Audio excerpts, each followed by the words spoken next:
بصوا يا ولاد، النهارده هنتعلم اللغة الياباني. ازاي نتكلم ياباني؟ ياباني. انت بتقول ايه يا ولد انت؟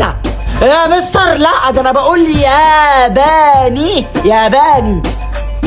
طيب ماشي. بصوا يا ولاد، اول حاجة في اللغة الياباني اي اسم ولد او بنت تحط في اخره كو.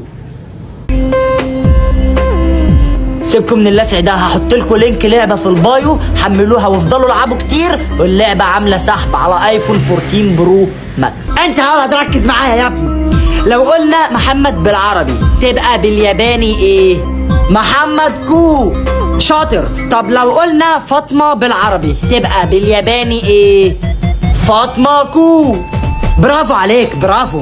طيب لو قلنا كريم بالعربي تبقى بالياباني ايه؟ كريم كو. هايل جدا جدا، هايل هايل. كده انتوا اتعلمتوا اول فصل في اللغة اليابانية. ده ابن الهبلة ده. طب يا مستر لو قلنا هاني بالعربي تبقى بالياباني ايه؟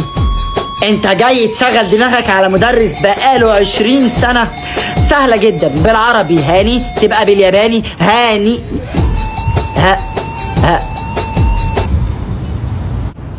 ايه يا عم الياباني، ما تكمل شرح. بص يا ولاد، اصلا المادة دي مش متضافة للمجموع، خلينا في العربي. جميل. امك شبه الفيل.